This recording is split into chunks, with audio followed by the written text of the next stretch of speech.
Welcome, everyone, to another exciting edition of The Look Back. I am your host and the necromancer of film, Joshua Klein, and always joined by my brother from another mother and part of my bicycle gang. Not bicycle gang, okay, let me repeat that because motorcycle gang. Okay, hold on. Motorcycle. Bike gang. Bicycles. Bicycles. What the fuck out of here? Fuck out of here. Yeah, we're just rolling down the street on bicycles. Whoop, whoop. Okay. Okay. Hello, and welcome to another exciting edition of The Look Back. I am your host and the necromancer of film, Joshua Klein, always joined by my co-host, who's a brother and a part of my motorcycle gang, Frankie Baniel. Say what's up to the people. Hey, what's going on, everybody? It's your boy Frank B, back for another movie review. Yeah, if we're definitely going to be in some sort of gang, I prefer it to be motorcycles because they look really awesome. And Especially, I would have dibs on that green one, I'm just saying. Oh, the green one. I mean, I'll take Canada's bike all fucking day. But anyways, today, folks, we are looking back at the 1988 anime feature film Akira, that was written and directed by Katsuyo Atomo. I believe he's also is the creator of the manga as well. Yeah, yes. So it's very interesting that the guy who is writing and directing this animated film created the manga. Now, the interesting thing about it is that he didn't finish the manga when he wrote the movie. So I've never finished the manga. That's something that I am going to do soon. But it's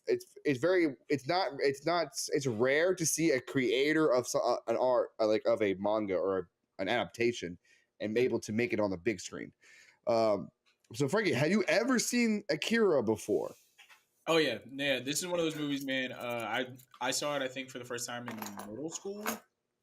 Might have been early high school, late middle school. Yeah, a friend of mine was really into like anime, and this is one of the movies that we watched. And then I watched it again in college, and then a couple of times as an adult. But it's been a minute since I've seen it. And then I actually had never watched the subtitled version, so that was like my first experience with that too. Akira, I think is like a movie that like people have heard of it. Everybody's seen the Canada's red bike and seen like in that red outfit. I don't think they understand what the movie is. I saw it in film school, my sophomore year in the program. We were doing, I think my group picked anime, like animation films, especially the Studio Ghibli, and we talked. It's not a Studio Ghibli film, but because of how influential Akira was, especially when it came to anime. It's not. I mean, this came out in '88. I mean, this made international money. Like this got attention outside of Japan, where even in the Americans, there is I think a 1988 dub version, which I hear is awful, but there is a dub version from the 1988 of Akira, and actually did big bucks. And actually, I can say maybe with a little bit of confidence, is the starting catalyst of anime being very popular over here. Because now anime is all over the place. You can throw a rock and find somebody who's into anime. I mean, I was into anime back when I was in fourth grade. Since then, why before that, Dragon Ball Z was like my bread and butter. But then you get into like the harder shit. So like, I think I'm the one that picked this film. I haven't seen it since film school, and I wanted to revisit it because of the popularity of anime today, and I want people to be aware of this phenomenal, groundbreaking film. Yeah, brother. I mean, number one, I think you hit the nail on the head with this starting the anime wave, especially because it was 1988, right? As like really animation in general was starting to kind of elevate at that point too. But Akira for me is one of those movies that I accredit it with like so much more in like animation as a whole. Like I know we're gonna get into it when we watch it, but there's like little details and things that are like kind of in movies since like even like Disney movies have kind of taken stuff from it. So yeah, it's just been really, really influential, man. Apparently, the Wachowski sisters was really into Akira and helped them make The Matrix, which I'm trying to find the link. There is one guy that looks like an Agent Smith kind of character, but the idea of this film helped spawn the Matrix per se. So usually when I revisit a film, I try to remember what I remember from the film. So the only thing I could remember was the red bike, the telepathic powers, and then that Tetsuo's red cape, which I think when we get to it, I think there's a reason why he picks the red cape. And then the ending, which it gets kind of. When I watch an anime movie or anything anime, I understand this. The finale gets fucking insane. Like, there's a lot of shit just going on that the first viewing is always going to be just, you're going to be like, I don't understand, or like, whatever. I just remember the ending just being like bonkers. Yeah. But, so before we dive deeper into the film, Frankie, give a summary for the people. Alrighty, so today's movie is Akira from 1988. It is about a secret military project that is endangering Neo Tokyo in the year 2019. It turns a biker gang member into a rampaging psychic psychopath who can only be stopped by his teenage friend Kaneda, who we will definitely talk about in this movie. It was written by Katsuhiro. I think how you say it is Otamo. Otamo, okay. Like Otamo. It was also written by Izo Hashimoto, who is the person who, like you said, was working on the anime, and together they've never actually finished it. They've kind of left it blank, which I think does it a credit in a way, because like it has like a set ending, I think, but like some of the stuff that they set up in this movie in particular set it up really well for it to have been a series. But I'm glad that they didn't, because it's a one-off, and I think that's what makes it really special. You did say there's a dubbed version, because I've seen both. I don't know which one was bad. I didn't think the dubbed version was horrible, but the subtitled version made it a little bit more enjoyable, because you could hear them. I felt like I could. Wait, and you could read what's going on. No, yeah. So there's a 1988 version of a dub, and there's a 2001 dub. When the 2001 dub, I hear, gives the movie justice, but I feel like the way that you should experience this movie is in Japanese, because it's such a Japanese feeling, and there's a lot of jokes in things that happen that only work in Japan. Like, I understand because of watching anime, you know, the subtitles of San, Kun, Samos, like those are how important those are. And there's actually in jokes, especially with Canada calling people pops and stuff like that, like this, just like disrespect for authority. But I like the opening of the film, gets us right away of like almost an atomic bomb, which Japan has a PTSD when it comes to nuclear warheads because of, you know, Nagasaki and Hiroshima. I mean, they're the only nations who ever feel the power of nuclear warfare. And at the time of 1988, you kind of can feel like the buildup to almost another war, like with Russia and stuff like that. So you can feel like in the forefront that there's this fear of another nuclear war, which in the 80s is, you know, totally filled. So when you get the opening of the atomic bomb, you're like, oh, we kind of understand. Like, oh, we see something that looks like an atomic bomb happening.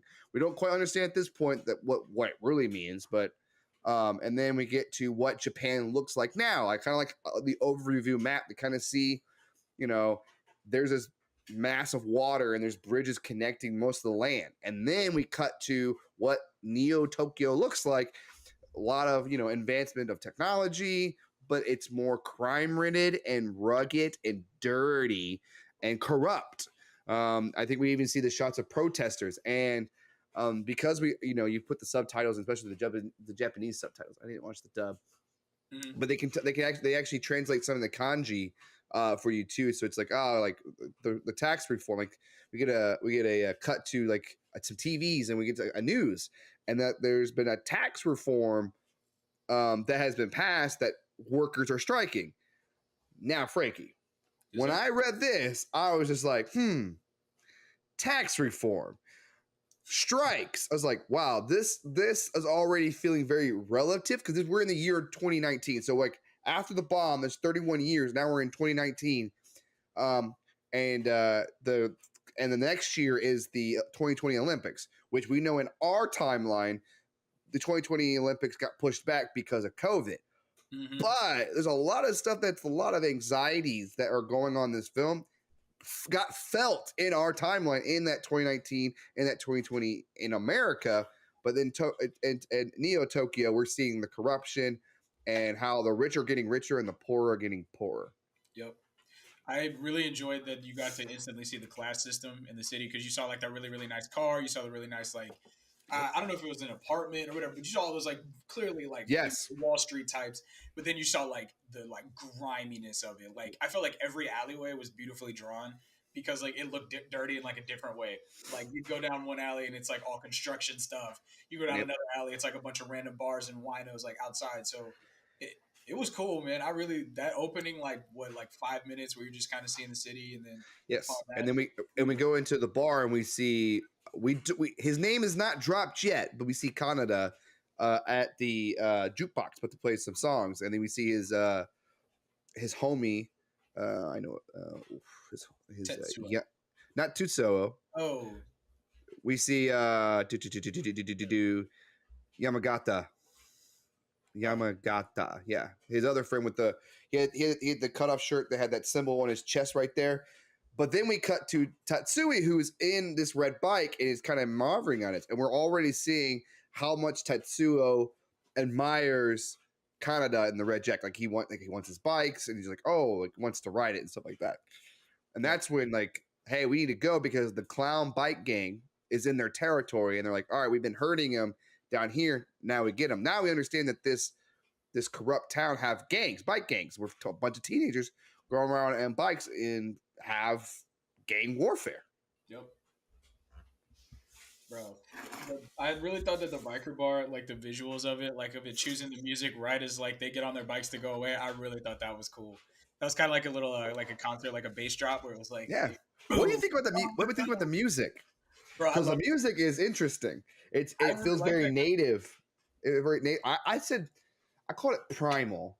I mean, I guess it's like more tradition based because it's not like you think with a futuristic city and stuff like that, you get futuristic music, but it's really not. It's a lot of like, you get like certain instruments, and then you get like like voice, like vocals in there, like almost like machineries going on there. I found it very fascinating that this was the type of score that they chose. Yeah, I really like the music in this, man. You got a lot of drums, a lot of voice work, and it wasn't like it was constant because I feel like one of the problems with movies nowadays, like they try to be too on the nose with the music, or like they try to make the music like kind of the sound point versus like this kind of had me like guessing when the music was going to come back, but like in a good way. Like it'll give you the rhythm of the song for like a 15 count or I don't know music, but like 15 seconds we'll say, and then like it'll cut away, like show some dialogue, and then the music will come back. But like if you kind of time it right, you could feel like okay, the whole time the music's in the background, it's gonna let them talk for a little bit, and then it's gonna come back, and it was like really cool. But that whole biker scene alone, the music, really like it sets up that like the little duel, the little police chase. It was awesome. Yes, and we get cuts to a guy who looks like he's injured, carrying around looks like a kid.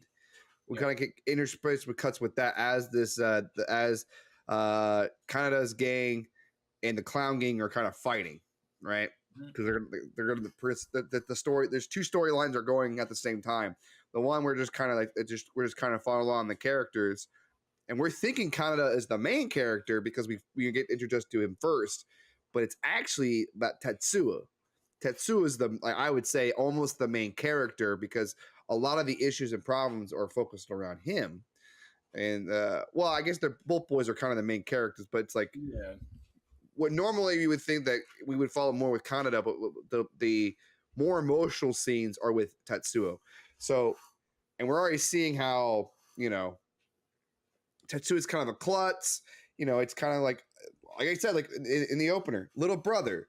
Kaneda treats Tetsuo like his little brother, and Tetsuo always wants to prove himself, and we saw that right away is when the clown biker gang kind of like when the cops are chasing them, and they're kind of smoked. They're like, oh, we're kind of getting hold down, and Tetsuo just kind of just keeps going right down to downtown.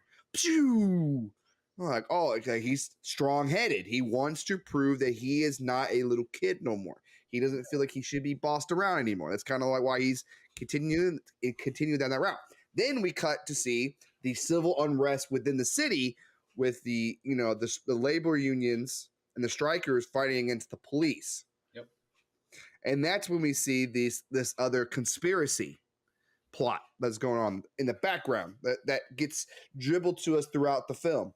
And it actually is the big catalyst of the film. So we see the guy who's injured, and the cops fucking send out dogs. And that's where I knew right away that this film is a little different than other films because they killed 2 dogs, and it's brutal. Like this town is grimy, it's dirty, and there's no morality. Yeah. I mean, those dogs came in, and that guy just pop. Yeah, it happened right in front of a little kid. Yeah, and that little kid is different. He's very blue. He looks old, and there's a number on his hand called 20. That was 26. We kind of see. I think we see that early, so it's like, oh, it's already piquing your interest. And the cops actually shoot the guy because he has a gun, and he's trying to like give the guy some time. And then we see 2 characters in the background kind of watching him. One with a hat and a red jacket. Kai and Ryu, who is kind of a guy in this like like looks like they have a suit jacket, kind of like in the background, kind of swerving around. You kind of get right away that they're kind of in on whatever's going on with this thing. Mm-hmm. So then the kid kind of leaves, but he kind of disappeared. So, actually, no.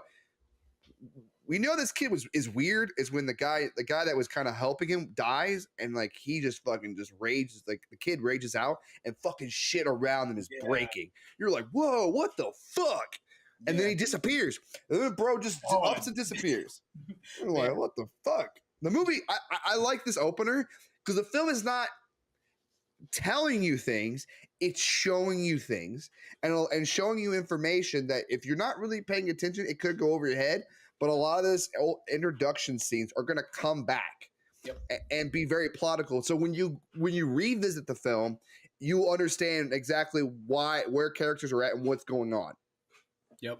I really loved that it showed like that man was clearly like trying to protect the kid. It wasn't like some like kidnapping situation. But then like when the kid used his power, like especially because that was where I felt like their use of sound was good because it kind of went deaf for a second, and then you heard everything just break, and it was like light, and it showed everything in the way that it would. Like the glass is gonna go first. It showed some of the barricades breaking second. It showed like the people being like, oh, like I can feel this in my chest. Like you saw the one dude pass out. So it's like, like it shows all the power, and just like you said, it really sets up the ending and some other stuff that we will get to.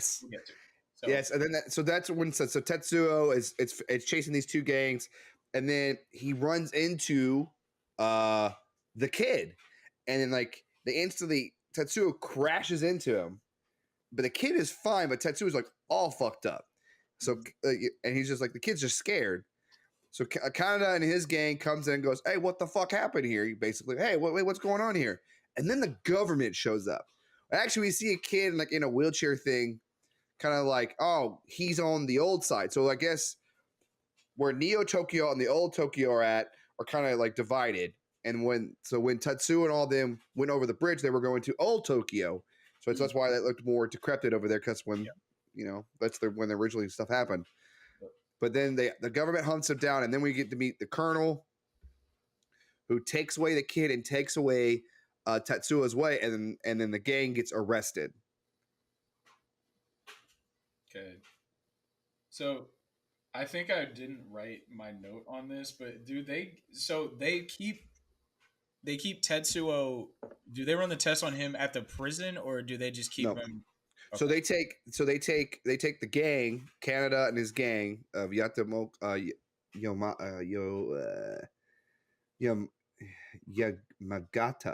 and Kai, the other Kai. There's 2 Kais. There's Kai K-A-I, and there's K-E-I. All right. So those guys go into the detention center where they get interrogated, and that's when Kaneda meets Ryu and kind of saves her, because he kind of like gets a glimpse of her as they're doing the the motorcycle chase. He kind of sees her and like, hey, who's that? But anyways, yes. So because Tetsuo had contact with the kid who is, I got the name here, I think it's Takashi. So Takashi is the kid, right? So when they make impact, the colonel's like, take him, he's hurt, whatever, and they take the kids to the Chichitsa Center, and then that's when they're running tests, and that's when they're like, hey, something's interesting with this kid. That's when a scientist is talking. He's like, I'm doing some readings, and he kind of like is off the chart. Like something's like interesting about this kid, and it has reading of this character called Akira. We're like, whoa, what? Like, so this is the first time we're getting introduced to the word, the name Akira, and how like some things with Tetsuo and Akira are getting linked together. Um, so that's when they're running tests, and as they're running tests, they're kind of in his mind because I think later on he's like they were poking in my head, so all that stuff is in his head, and that kind of like almost awakens his party, like awakens his powers, like how my reading for Force Awakens as Kylo Ren is, looking into Rey's mind, looking for the map, he actually is unlocking the Force powers within her. That's how I always interpreted it, because after he pros around in her head, that's when Rey started fucking doing Jedi shit. You're like, wait a minute, Well, that's another discussion, but I get you. Yeah, so they're kind of prodding his head and kind of like, hey, there's something interesting here. Yeah.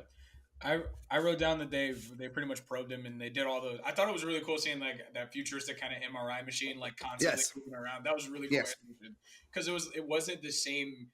Because back in the day they would always do the animation where it would be like the thing would do the same thing in like a 20-second loop, to where this one it was like actually moving and calculating and like changing. I was like, oh, that's pretty cool, and that's all hand drawn. So really and there's a bell sound. So anytime a power gets unlocked, there's kind of like a bell, bing. And I think that's faint at first, and then it gets louder as it goes. Yeah. Yes. So to me, that's Akira talking to Tetsuo, like unlocking his powers. Because I have a theory about the movie that doesn't really explain it. That kind of makes a little more sense because there's a whole. Okay, whatever. So, the kids, Kaneda and his crew get out. Mm-hmm. They kind of let go. They take Ryu with them, and that's when Kaneda tries to be a slick fucking guy. He's like, "Hey, girl, Kai." She's Kai. He was like, "Hey, girl, I saved you. Want to get some tea or something?" He was like, she was like, "Nah, man, no, let's not do that." What did you think about the suicide bomber at the prison? Oh yeah, I love that animation, dude. He's like, and then they're like, what do you do? Bow. And they start beating the shit out of him. I just love how they're like, if you're going to try to kill yourself, why don't you just hang yourself next time? Don't take us with you. Dude. That just shows you how desperate these strike, the tension between what's going on with like in the city, like the government and stuff like that. Because we find out like, so this movie is just not all over the place, but there's a lot of stuff that's going on. So so when Tetsuo wakes up, he escapes his captive. But what's very important here is that the doctor and the colonel are talking about Tetsuo's power. It's like, hey, we should give him a 7th capsule. Already talking about medicine to suppress his powers, but they don't get it in time because he escaped. Because when the doctor nurse comes in, she was about to give him his medicine to really tamper his powers. Because we find out later on is that I'll wait. So no, you're good. I understand. It's hard to not because the ball starts rolling in this movie too.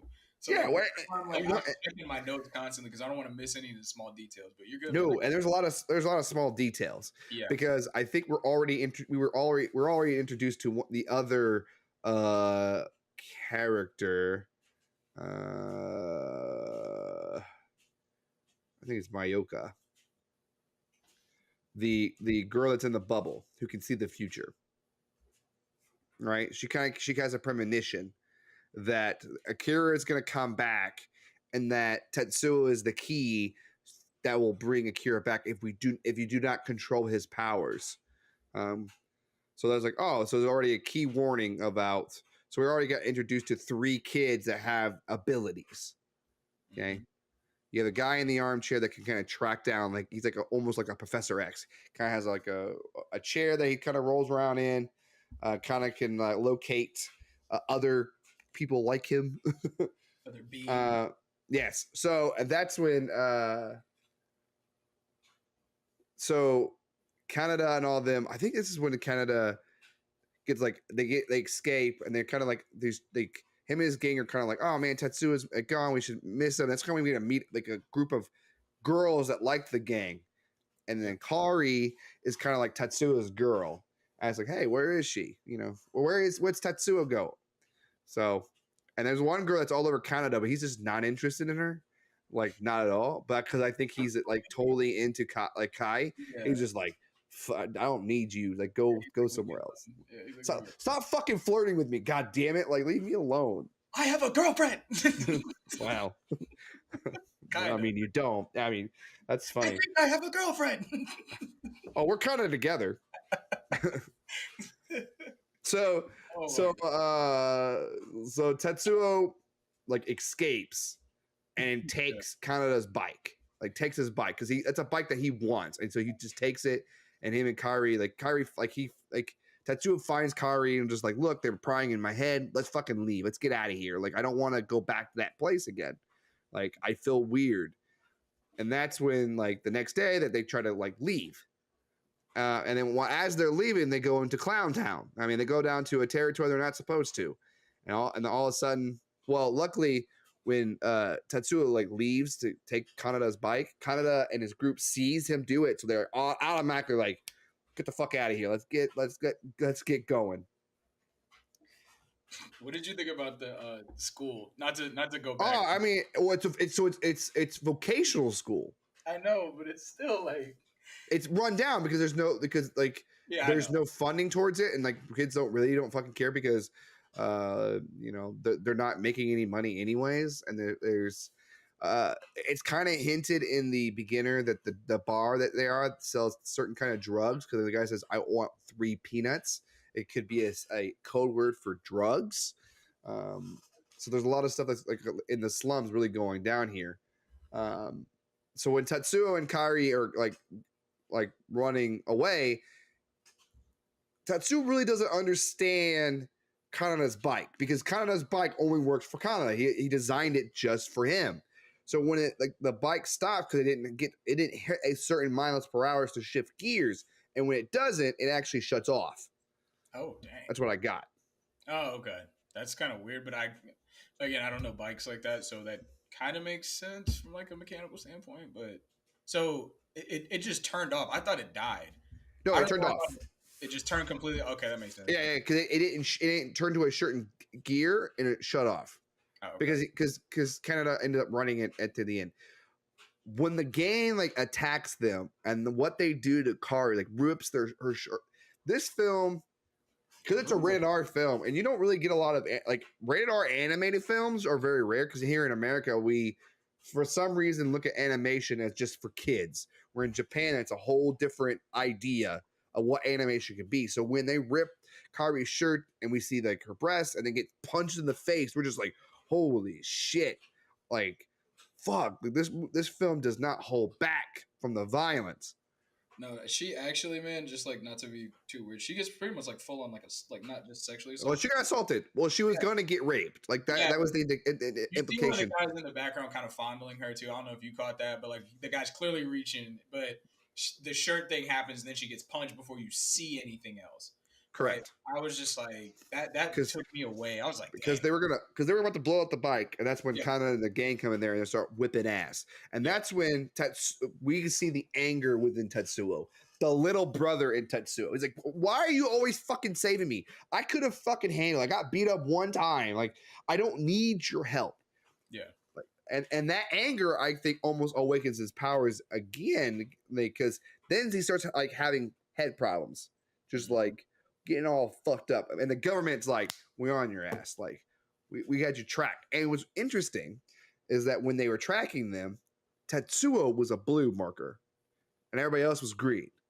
And I think that is the indication that the Akira energy has been unlocked. Yep.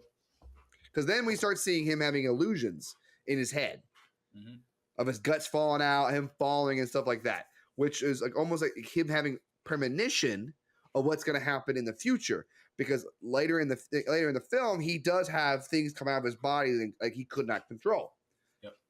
and buildings around him crumbling. So that's like almost a premonition. His powers are being unlocked because that's when we hear the bell, like the bell, bing, and that's when shit turns fucking real. Oh no, you're good. I wrote down that they had a bunch of like powers that come out, but also the way that they come out is very indicative of his feelings in those moments because it shows him coming out when he's scared. It shows him coming out when he's angry. But that's the thing: as every time he gets scared or angry, he either has an awakening in his powers or he does something about it. Like as the movie goes on, so I really, really love the visuals with that, especially because like he's like he literally says I'm scared like 2 or 3 times. Yes. And Oh, like, because like, yeah. why am I hurting? Like all of that. So yeah. Because then they take him back into they take him back to the lab, and that's when he gets introduced to the other kids. And I love how the kids introduce themselves as toys. Mm-hmm. One is a bear, one is a bunny, one is a car, and it's their avatar, right? And they used it at first to scare him to see how powerful he was, to see how like almost test him. And then when they see like once they see the blood, and that's when Tetsuo gets scared. That's when he like just stop it and just like breaks shit. You're like, oh god. And I think that's when the kids get worried too, because then they start going away. Now, while this is going on,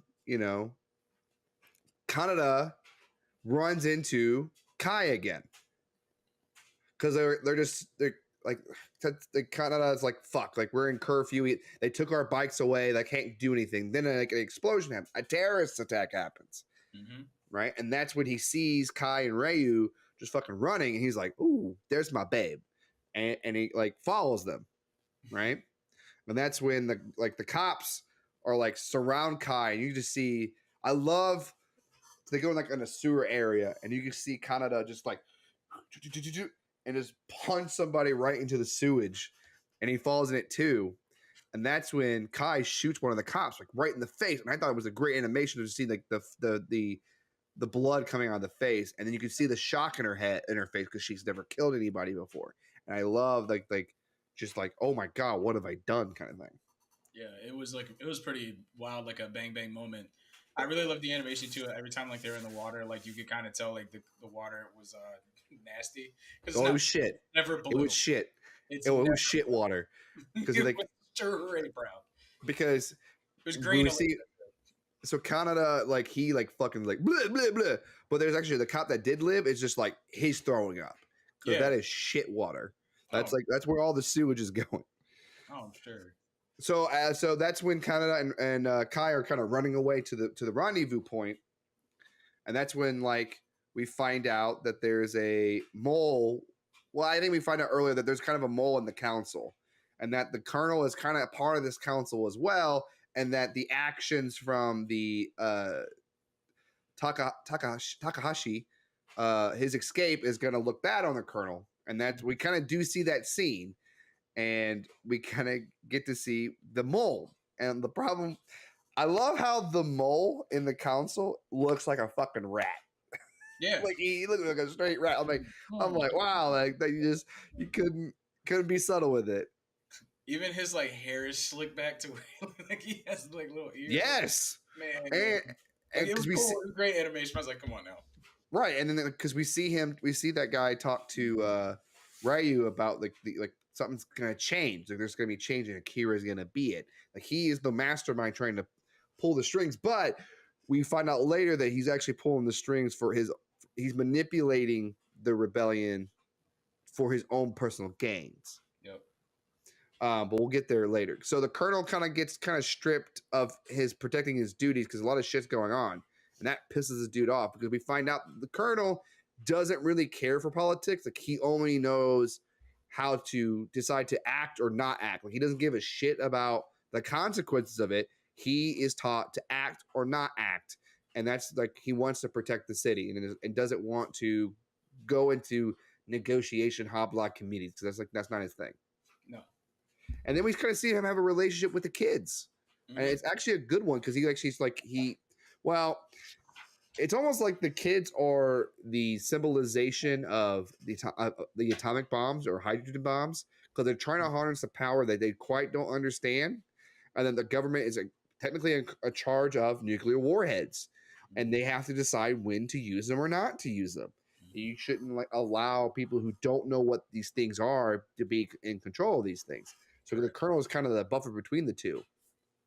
Yeah, I thought that it was really nice that it shows that the colonel's not like, I don't want to say that he's not fully evil, but like out of all of the bad in this movie, he's like the most like clear cut why he made the decisions that he does. You know what I'm Yeah, saying? it's Like, neutral. It's very neutral. yeah, I was like, he's We honestly can, like, I don't want to say chaotic neutral, but that like he leans more to the bad side, but he's not. He does genuinely deep down have a care for people. So I don't know. He's like an anti-hero almost. I don't But know if okay. I think the film wants you to think he's bad, but yeah, he is not bad at all because he's doing what he can to save the city. okay. And I don't feel like his decisions he makes because he has a problem with scientists because it's like the reason why scientists can't control these powers because they are too, and we find out later they're mesmerized by the power that they don't know when to stop or to stop it. They just keep going because their intrigue into the power will keep them from trying to harvest it more for their own their own choices. Where he is just like, I'm here to protect the city. I'm only going to use this power if it needs to protect the city. You know, he's good in a sense, like he's putting his own personal needs in front of like he puts the city in front of like he puts the city's needs in front of his own personal needs. Where Okay. everybody around him are selfish, I would say. He's the least selfish person. And he's always trying to help the kids. Like even when Tetsuo goes crazy, he's like, come back. Like take the medicine. Like he's always trying to defuse the situation as much as he can. It's the people that round them that do not. Okay, so Canada and Kai go to the rendezvous point, meet Ryu. They're like, hey, he's a fucking spy. And then they're talking about this mission that they need to go on. They need to infiltrate the facility because they need to get information about Tetsuo. They like, hey, like we're hearing that there's a new subject that they're researching. We need to find some data points on this new guy so we understand what the fuck's going on. Yep. And that's when kind of goes. I like how kind of sneaks out of his room and kind of in the vent and just go like, he's sneaky and like he's always trying to figure out what's going on because like he has a two-prong interest. He's interested in Kai, but he's also interested in finding Tetsuo. There is a drive within Canada to make sure that Tetsuo is okay. That's the big brother in him. He always wants to protect him. Yep. It's a lot of love there, man. I mean, it shows like, you know, I mean, we get into their story later, but like you could definitely tell like it's more than just like the rest of the gang because like the rest of the gang doesn't really even check up on him for real, except Canada. So yeah, Canada always worrying about Tetsuo. Yeah, I mean, and you can tell obviously they're hella close. Yes, and we find out why. Hold on. So sorry. What's that? Oh my! One of my cords just fucking fell. Hold on. Sorry, I'm not trying to like make sure my shit is charged. But the way this is set up, all right, we're good. Sorry, brother. Okay, so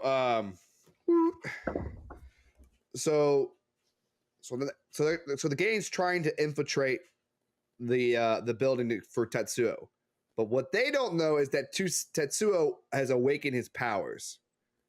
So when he scares off the kids when they were trying to scare him, he scares them off. That's when he gets a vision of where they're at. The babies, they call it the baby room. It's like A1, and he's like in the other side, and he's like, okay, I'm gonna go after them. So he busts out of his room, and that's when a doctor and some crew was just like, hey dude, hey dog, you can't be out of your room. You gotta be back in there. And Tetsuo's like, haha, fuck you. And then this when we start seeing how scary his fucking powers are, you know? And it kind of gave me, Stranger Things vibe with 11 a little bit. But this is like if 11 like was like tearing people apart because he almost like pops him and you see like all the blood and everything coming down. You're like, oh shit. You see like the remnants of the doctor. His arm and his leg are still like Oh my god, it's brutal. And that's when we see Tetsuo just kind of like, kind of getting towards where the baby room is. And as he's doing it, he's actually gaining more power and more confidence within himself. It's like your little brother getting puberty and thinking he's the big dog now because he's feeling stronger, he's feeling good about himself, feeling confident. And so as it's going on, like the whole like the getting into the facility, like kind of like infiltrating it, kind of goes awry for Kaneda and his crew. Yeah. So like it goes to shit like fast because they're high security because Tetsuo's fucking shit up. So there's more people around than they expected. Mm-hmm. So like then Tetsuo and Kai, not Tetsuo, Kaneda and Kai kind of get into this mobile airplane, like this fucking vehicle that floats. Okay, an air bike. Okay, air bike, and they're trying to get to the baby room. Yeah, and hovering on a jet engine. I don't know how to describe it. Yeah. So when Tetsuo like infiltrates the baby room, like he's like leaving like bodies, and then he's like, "Oh, there's the fucking kids," and then the kids try to do the same trick again. They try to come out as a scary bear and a car and a bunny, and Tetsuo's like, "Haha, that's cute," and just like already it's like, "Fuck you." Mm-hmm. And the kids are trying to tell him, look, you do not understand this power. Like, your power is going to awaken Akira. And it's like, oh, that guy again. Like, where is he? Like now Tetsuo is like, I want to know where this guy is at. Because there's a dialogue. He's like, he's the one that's been in and out of my mind. So he's almost assuming that who Akira is, he's the one that's almost infiltrating his mind to gain that power. Like, it's almost like Akira is setting everything into motion for his resurrection. Mm-hmm. I loved that basically he wanted to go and find him, and then I know we're gonna get to it, but his hallway scene in this, like where he's just on that like rampage for a hot second, I love that scene, dude. Yes, like, animation. That's when the music starts to kick in, where you start to hear it like it's like nah, nah, and I'm like, yes, he's standing there, and I'm like, oh, he's bad. Yes, because hair starts going a little crazy. So earlier in the movie, we're actually introduced to what Akira is. He's kind of like he's underneath the Coliseum where the 2020 Olympics are going to be, and we kind of see him in this fucking ball thing. And you're like, "Whoa, what the fuck?" It just says Akira, and we're like, "Wow, what the fuck is this?" Mm-hmm. That's interesting. Whatever. So then, like, flash forward to this scene, and we're kind of seeing how the kids are kind of struggling against at least two of them, but all three of them together was able to put some weight. But Tetsuo like finds out where he's at using his powers. He's kind of like, oh, he's at the Olympics thing. Got it. Boom. And then kind of like flies. He just like jumps out of the building and just goes, ah, and it kind of like flies, but he kind of just uses his powers to like floating. His powers are fucking growing to almost superhero. He's already at a superhero level, but just so massively, just more powerful that he can't control. And we'll see what happens when he can't control his powers. Mm. But like, okay, so with that, like, Kaneda and Kai do get in there before that, and that's when Tetsuo looks at Kaneda, just like, "Are you fucking trying to save me again, motherfucker? I don't need you." And it's like toss him around a little bit and just laughing his ass off. His little brother feels pretty good about himself. Well, I feel good, like. And that's when Kaneda was like, "What the hell is going on here?"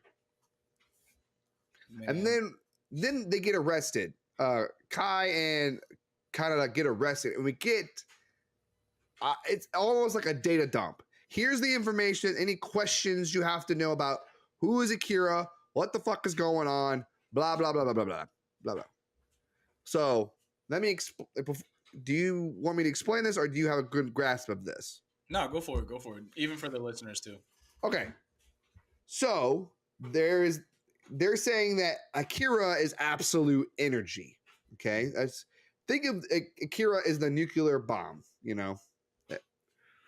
And Kai goes in this explanation about human evolution, right? As we evolve, probably the kinetic powers that we're seeing is probably an act of evolution, right?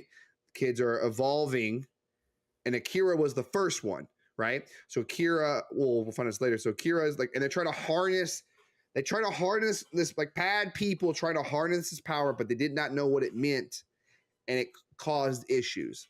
And they're saying that maybe, I think her example was, what if a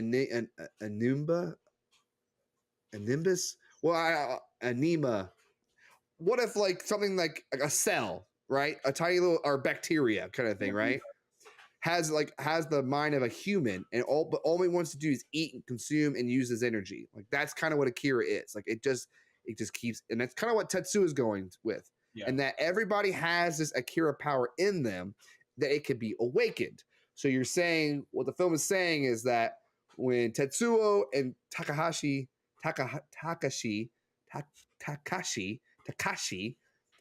clashed with each other, that awakened his Akira power. That unlocked the evolution within us, because we're all born with it. It's like the Force, right? The Force, it lives with all humans, all living beings. It's all around us. It binds us. But it needs to be awakened in this sense. Mm-hmm. Okay, so and that's when Mayoko, the girl that's in the bubble, kind of like able to connect with Kai, because they see that she has a link, because they kind of, the ways that she snuck on that, like the when Kaneda and Kai got into them, it actually took the three kids by surprise, and they're like, well, something special about this Kai girl. You can almost say that her ability, her Akira ability has already been unlocked, but we don't really know, because she's able to sneak around under they're not able to detect her, which is key, because they can use it against Tetsuo. Because Tetsuo can't pick up on her, they can infiltrate whatever the fuck he's doing. Mm-hmm. Right on. Okay, I had a question for you. Yeah. So, do they ever say yes or no to Akira being a good or a bad guy, or is it just this like all powerful being? Powerful being, like I think what the ending explains what happened to Akira. Okay. Yes, because he's the key to all of it. Gotcha. And then we don't get revealed until the end. I got you. Okay. That was just a question, because like some of the stuff that was said, it was kind of like some people said one thing, some people said another, and it was kind of getting me the same vibes as the Colonel, where it was meant to be one way but portrayed as another. So yes. Okay. So yeah. So so once like the kids let Kaneda and Kai out, because the kids want to use Kai for their battle with Tetsuo, because Tetsuo at this point is on his way to to Akira, and he's fucking walking, and the government's trying to stop him, and they're just like, yeah, you can't do anything. And throughout the film, people are aware of what Akira is, and they think that he's going to be resurrected like Jesus, like, oh, like they're like, we have been so dirty, we need to be cleansed, that Akira is going to come and we're going to be bathed in fire and cleansed. So there's a sense that the people are waiting for a savior to come and save them from this depravity, from this hell that they are in. So when they see Tetsuo doing all this, telepathic shit, they're like, Akira, they think he's Akira. He's the Messiah. Holy shit, Mm-hmm. I really love that they were like, as soon as that rally happened, and then like coincidentally, he's like going down that street. I was like, yo, that is like the definition of perfect timing. Number one. Number two, I loved the cult leader, like his whole outfit, and how he had the people kind of carrying him around. I was like, reminds me of the Pope a little bit. So I was yes, a little bit. Oh yes, and the fact that Tetsuo sees like a red fabric and kind of wears it like a cloak. Mm-hmm. I think that's like him thinking that he is now Kaneda. He's now boss, because that Kaneda wears a lot of red. So it's like, it makes sense that, oh my God, my nose itches, and that's not the best, I think. So, so like Kaneda thinks he's boss now. He thinks like he has the red thing, and his power is just becoming so much that he's just becoming so consumed by it. Yep. And that's the point where he goes back to the bar, and that's when Yaga, I gotta read the name. Yamagata sees him and basically tries to little brother him. And we find out what happens if you little brother him. He will kill you. Yep. Like, he does not care. Like, the Tetsuo is consumed by his own power that he doesn't care about his loved ones. Nah, but man. I would say he still cares about Kana because every time they end up facing each other, and that's when, like, we're finding out that bullets don't work on him. But then the government, and the scene that you're talking about, like, they're on the bridge on the way to the Coliseum, the government uses lasers that, like, Kana can't, like, stop, right? Because it kills other people, and he's like, kind of was like, oh shit, like, this is actually gonna fucking hurt me, kind of thing. So that's when he, like, propels it. That, I don't know if Canada saw it, but kind of, like, we know that that's a weapon that could take down these telepathic people at least do some damage. Man, I loved I know we haven't gotten there yet, but the technology that each time they face the technology upgrades. Oh yes, yes. Like, I know we'll get into it, but like, each time it upgrades it, to me, it felt like, okay.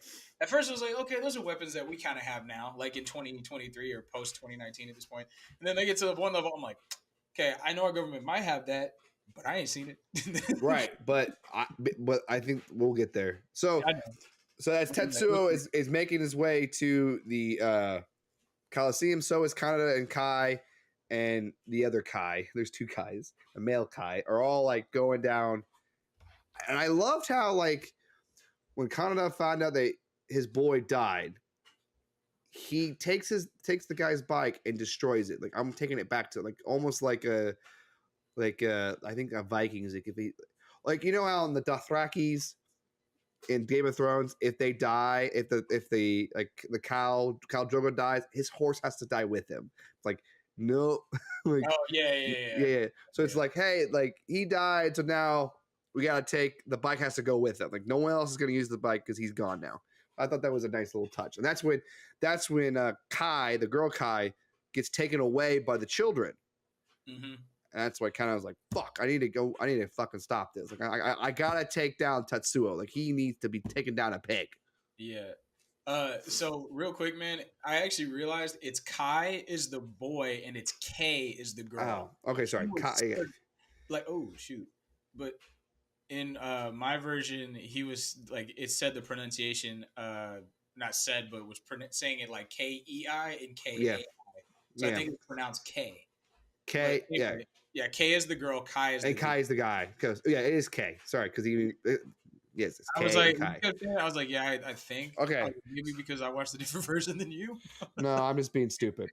So K. So K is the girl. So K does show back up because Tetsuo gets to the Olympics, and that's when K shows up, and K kind of have an anime battle kind of thing where it's like their powers are going against each other, but we're seeing that Tetsuo is still too powerful, and he actually is able to actually bring up where Akira is at. And when he opens up the thing, that's when we explain that what's left of Akira is test tubes, and they were put there because the scientists at the time could not understand how Akira became to be, and that they froze his body parts as a way to allow future generations to study it, to understand it, kind of thing. Okay, I got you. Because Tetsuo's like, what the fuck is this? Like, this is my guy? Like, what the fuck? Yeah, because wasn't it like when they started their tests on him, that's what triggered that explosion in the first movie, but in the first like 10 minutes? Yes, first. Yeah. I mean, first the opening. The opening. Yes, we'll get there. So that's when our boy Kaneda shows up and starts showing the lasers, like firing the lasers at Tetsuo, and Tetsuo is just like, oh, come on, dude, like, you're a pain in my ass, like, you won't go away. How many times I gotta teach you ain't got no fucking powers? And we get the colonel does say, get soul ready, SOL, get that ready. You're like, what the hell is that? So we're seeing how Canada. So I like how Canada like keeps using the weapon, and he's actually doing a good job, right? And then the battery runs out. Like, he gets a clear shot that could have killed Tetsuo, but it dies at the time. He's kind of like, oh, that'll do shit. And then all of a sudden, we just see a beam of light that came from above, and all of a sudden, Boom. They fucking fire a goddamn laser from space. Orbital From cannon. space. An orbital cannon. That was a dope. Holy shit. And I love that it was like a giant blue laser, and when it showed it in space, it was just silently because there's no air in space. I don't know if you know that, Josh, but so there shouldn't be or sound. sound, yeah. But it was like in pure silence, and then you only heard something when the light blew something up. So the beam itself was also silent. I was like, that was tight. Right. Right. And because I don't like how Canada was hiding behind some things and he sees Kay. He goes, "Hey, oh Kay," and then that's like, "Ha ha, I got you." And that's when the blue light happens. It kind of saves him a little bit, and that's when like we start seeing like the powers of Tatsuo is like kind of like overwhelming him a little bit because he gets fired a couple of times with Soul. And he's like, I'm getting fucking tired of it. Goes into space and fucking destroys it. Mm-hmm. I'm like, good God, dude. And then I love like how he sets up Akira's like body parts right like by the throne. He's just kind of like, and that's when Kairi shows up and goes like, Tetsuo, like, why are they calling you Akira and all that? And that's when we're seeing that. We see Tetsuo like gets an arm. Like he reshapes his arm using like in the satellite he loses his arm, but then he gets it like he's able to build it back up. Yeah, but that was a mistake. But that would make a mistake because now he doesn't have control of that hand because his powers are becoming too much for him. Mm-hmm. And then Kairi's kind of like, what the hell? That's when the kids show up. They kind of stop him, and then we start seeing him just becoming like, I feel like the cells in his bodies are starting to even continue to grow and empower. That's why he keeps growing, because the cells in his bodies are like, you can't control the cells in your bodies, and that's when he starts becoming like grotesque, and that's like the premonition he had earlier of the guts falling out is just him losing control of his body, and the way that it sucks up Canada and Kairi. And Kairi, the way like her death is like the cells are just kind of like get so big they just kind of squish her. I was like, ugh. Oh yeah, do you see the blood explosion? Yeah. Ugh. I don't know how that happened to her, but then Kaneda gets out. That was the part. Like, was he just on the edge or something? Or he gets, so when he got captured, he had the laser with him. Oh, okay. Because okay, I guess I missed the part where it's like there was a break in between the action where like Kaneda, Kai, and Kay are all together. I just spilled water. Are all together, and then they're charging the battery up. A lot of batteries. So he doesn't make sure next time he goes into battle, he's good. So when he gets captured by Tetsuo, he has the thing in him, so he's able to. He blesses it out by using the laser. I got you. Yes. You need to take a second. No, you can keep talking. I gotta clean this mess up. Okay. Oh, you're good. Yeah, I mean, I loved that the laser gun also, it shows like how the power kind of worked before, and then the battery running out. I thought was a really cool touch. It really makes me interested to see like what other weapons they could have put in this movie, just because everything that I saw with like the orbital gun, especially, it was like they clearly have some wild technology in this movie. Like obviously they're dissecting stuff. They got giant MRI machines that spin around 4 or 5 times before they get you a full image of like everything in you. Like it's crazy. So I love that technology kind of evolution throughout this. And then, like I said, the laser gun was pretty dope. Sorry, you good? Okay. So that's where the kids come, and they're kind of like talking to. It looks like they're just like praying a little bit because they're praying to Akira. And they actually say that they talk to Akira to try to get rid of Tetsuo because Tetsuo is the problem, and that's when you start seeing like the beam of light a little bit. Mm-hmm. And so that's when there has been talk that this power is like the beginning of the universe. Like whatever this Akira power is, it might be able to have the objective truth about the universe. Like how the universe began is probably in the within the powers of the Akira. Mm-hmm. And we get that from the scientists because as Tetsuo gets more power, he is just like fascinated with what's going on. Where earlier in the film, the colonel told the scientists, like, look, if this gets out of hand, you fucking kill him. Yeah. And it gets out of hand, and he goes see. There's like this like little like music thing that kind of like swirls around. That kind of shows like the the energy that's gathered. And he looks at it, and it's fucking going crazy. He's like, "You son of a bitch! You fucking doomed us!" Like I told you. That's why he didn't trust scientists, because like he knew that scientists didn't have the goals to do what's right, or do the right thing, because they're just too fascinated with their act. Yeah. Yes, I know we're skipping the corruption plot a little bit, because it's like I mean, the only notes I wrote down, I can literally summarize it. Basically, it ended up coming down to that, obviously, that rat faced person having a major hand in all of it. I really love the scene of, one of the people figures it out. I couldn't figure out if it was one of the other people on the council or one of his workers, but either way, the dude had like gone to like all of the people and they knew what was going down. There is an attempted coup, and then the colonel takes over because the council is so corrupt. And then you see that dude basically trying to escape. He's got like all these wild deeds and stuff and money. All this stuff. You know what I'm saying? Just to get, and he's trying to get out of the city, shoots the dude trying to stop him, and then has a heart attack and dies with all his money. No. He did. He overdose. Oh, I thought he had a heart attack. He shoved a bunch of pills in his mouth. Oh, okay. Do overdose. Yeah, so yeah. Because he knew he wasn't getting out of there alive. Yeah. So he killed himself, and that was pretty much that whole plot. But it also shows the unrest in the city, like while that was going on, because they were all taking different like finances from other departments. Like basically everybody was taking money from everybody, and then the lapse was this guy who was taking. Well, Akira was doing exactly what he was supposed to. It's cleansing. The corruption's being caught up because the colonel finally did what was right. He did a coup against the corruption, and that's when like people are voting as well, and they're being inspired by Tetsuo as well. So this is when it becomes a very symbolic ending, because Akira shows up as a kid. We see, and the kids greet him, and that's when we see the thing happen again. The light.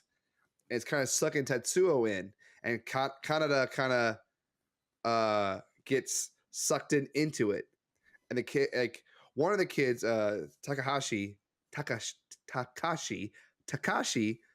goes into the light because like Kaneda is innocent in all this. Like he didn't deserve what's going on.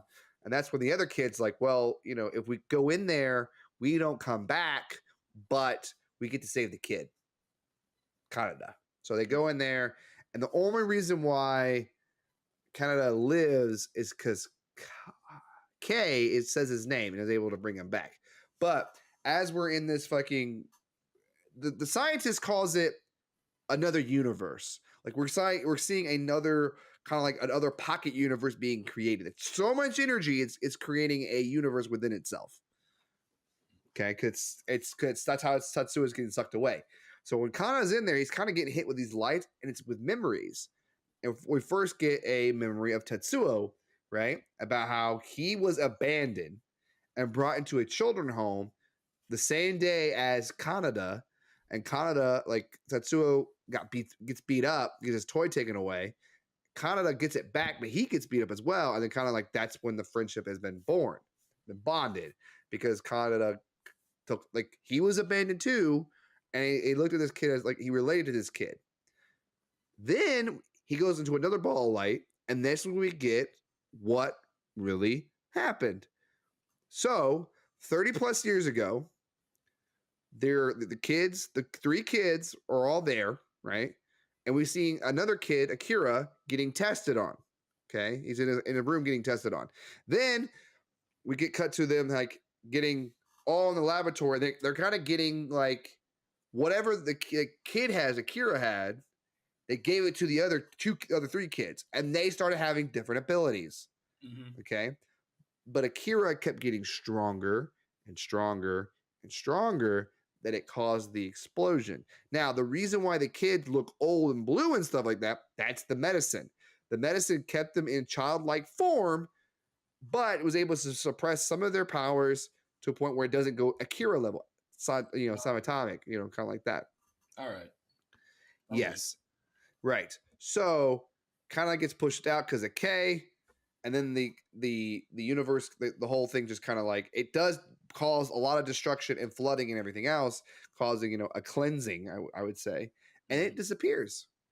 And then they don't really say that Tetsuo is dead, and they kind of like there's a lot of vagueness like about coming back. Like there might be a possibility they might come back if they're more powerful, or if like they had to send Tetsuo away, but they saved Kaneda, and the movie just kind of ends with Tetsuo goes, "I am Tetsuo," and kind of like in that we're in that energy thing. And to me, that's like it's in a gateway to another universe that we're being sent to. It's like it's so much energy, we're going into another universe. That Akira is absolute power, energy, kind of per se. And I guess you can say he becomes energy. Whew, it's a lot. It takes a lot to get in. Yeah, it takes a lot of explaining too, because like some of the stuff you just explained that went over my head. Like them staying as old people in blue, that or not old people, but old looking kids, that actually makes sense because they've been like suppressed and their powers are all jacked up. I really enjoyed the scene too of them showing and explaining how at the end of the day, like they knew that Akira was gonna have to save Tetsuo because Tetsuo was like a repeat of him. And there's something else I wrote down and I'm blanking on it. Well, because the kids asked Akira to take him away. It's almost Yeah, like they can talk to him. it's almost like they collected the Dragon Balls and wished them away. Like hey, because they collected these things and it broke down. That's when Akira formed up, and you find like, oh, Akira was a kid, and you're like, oh shit. Yeah, yeah, he's tiny, little dude. And then it was found out like that they were experimenting him, and this is kind of what happened. Like we experiment with atomic, with atomic like nuclear power and how it becomes destructive. And I feel like you can feel the PTSD in the feeling about messing with stuff like that. Right on, bro. Man, that ending. It's beautiful. It is, and I feel like as you watch it multiple times, the more it makes sense. Now we have to come to the question if this like Frankie, and now it's the important question. I watched it multiple times. I watched it 2 times for this viewing to fully understand what's going on. So I had 3 viewings before I fully understand what's going on. Now, does that mean that this film holds up? Because here at the Look Back, we don't argue if a film is good or bad. We argue if the film holds up to today. Like if you can watch this film no matter what time period, the film still holds up. So, Frankie, I'm going to ask you the question first. Does Akira hold up? Yeah, man. This one I didn't go back and forth on it at all. It holds up. 100% does. The animation style is unique. It is honestly because it's a movie that came out in the past about the future. It honestly isn't too far off with a lot of technology that we have. You don't see cell phones, but I don't think that was something they would have fully seen in '88 the way we have it. That being said, bro, it holds up, man. The animation style is very unique. Like I said, everything about it, like the music score, is something that's really cool. I really loved how they did. Every character is animated different, where it's like there's no cut, like how like nowadays animated movies sometimes the background characters are like cut and paste like the same person. You didn't see that in this. You saw like even we talked about a side character that has like maybe 5 lines, that little Pope looking dude, and his animation style was so unique that it's something that sticks out to me even like thinking about the movie. Obviously you got the all of the stuff that is influenced by this, like the Akira slide is in so many things. It's insane with some of the musical cues. You even see it in like Dune kind of has a very, I don't want to say similar soundtrack, but some of the musical cues that they use in Dune, I actually would say that they were arguably inspired by this movie. So I think this movie 100% holds up, bro. It's one of my favorites that we watched, probably the favorite on the list. But yeah, this is a movie that really got me into animation as a kid. So, or not as a kid, but as a teenager. So, yeah, 100% it holds up, man. And with the modern day politics stuff, I know you're gonna get into that, but I mean, I'm well, I maybe I am the politics guy. So yeah, yes, this film definitely holds up, and it comes down to the animation. Really, it's like the animation, and I feel like a lot of animated films hold up more than films that are actual film because animation captures a time. Um, I think we're gonna need to get to like the Shrek series because I think I would love to go back because they do things a little differently. Because the film, when you combine the animation with the story with the music, it creates this special type of film that we don't really see today. It's its own thing. I love the look of Neo Tokyo. I love the griminess. I love the character of Kaneda and his bike. Like, there's a lot of cool. This movie's slick. It's cool. It's depressing. It's fun. And I always enjoy a film that doesn't tell me everything right away. Like, I have to figure it out. And then because I liked the movie the first time I watched it. When you it gets more enjoyable as you rewatch it. So a film that can be watched over and over again definitely needs to be considered as it holds up. Because if you're taking things new about it every time you watch it, that's just a sign. It shows signs of how the depth of the film is there, and like there's like, and how you want to live in this world. And the fact that it's a manga, it's a world that you can explore more of. And I think in the manga they actually go in deeper into some of these stuff that they just hinted at, because they finished the movie before they finished the manga. Okay, so, and it might have a better, clearer answer to the ending than what we got. I don't know. I've never read it. It's multiple books, and I'm in school, so I really don't have the time. But it's something it's on my list to do. So yes, this film holds up. It's a film that you must see. If you're an anime fan and you never see Akira, you will enjoy it. I think it has it has the tropes of like classic animes, but there's a sense of I like the keys of the violence and how it goes in the world. Really, it really ties itself together. And then because like you might at first watch it and be like, I don't know what I just watched. Trust me, when you watch it the second time or a third time, the film, everything you need to know about the answers, the questions you have on, it's in the film. It's in throughout the film through dialogue. I recommend watching it subbed. You get the best authentic hearing because you get to read it as well.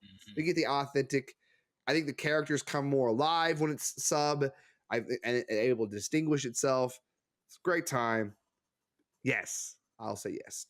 So, folks, when two critics say that a film holds, like we both agree that it holds up, that means this film gets reanimated, which means that this film deserves to be talked about, should be praised, should be continued, go down a legacy of a film that will have a very lasting, forever power. I mean, the film came out in 1988 and we're still talking about it. That should say a lot about it. And it's a lot of the influence is still there. Hell, Ready Player One has an Akira bike in it. Okay, like the Top Gun references Akira. Well, actually, I think Top Gun gets like Akira referenced Top Gun because on the red bike is like the sticker from Top Gun, which it said and rumored that Tom Cruise loves Akira and been trying to remake it. This film has been tried to be remade into live action, but it has failed. And I don't think they need to do it because this film is fine by itself. It's perfect. It's a great time. And like I said, the animation is beautiful. It's just, it's something that you need to see and to experience for yourself. Yep. Okay. Well, folks, that is another great episode and a fun talk. And if you have any comments about how you feel about Akira, do you think it holds up? Please leave a comment. Get the conversation going. That's what we want to do here. We want to build a community of films that we can. And if you have any suggestions, put them in the comment box. Definitely. As we always say, please make sure you guys like and subscribe. Let us know what we could be like, what we missed. I know we always miss details. You guys can double check us on that. The thing about the Akira anime, or not anime, I'm sorry, the manga as well. I know I was trying to find it, Josh, and you mentioned it earlier and I couldn't. But yeah, that's definitely something I'm going to be checking out as well. We really had a good time with this movie. I don't have anything else. I know my socials will be on the screen, but as always, it is your boy Frank B. I'm glad to be here for another review. Back to you, Josh. Well, folks, I hope we were able to enlighten you and maybe give you suggested if you've never seen this film and you listened to this podcast, thank you. But please go watch the film. I think it deserves your time. But yeah, just thank you for sharing this time with us, and we will see you at the movies.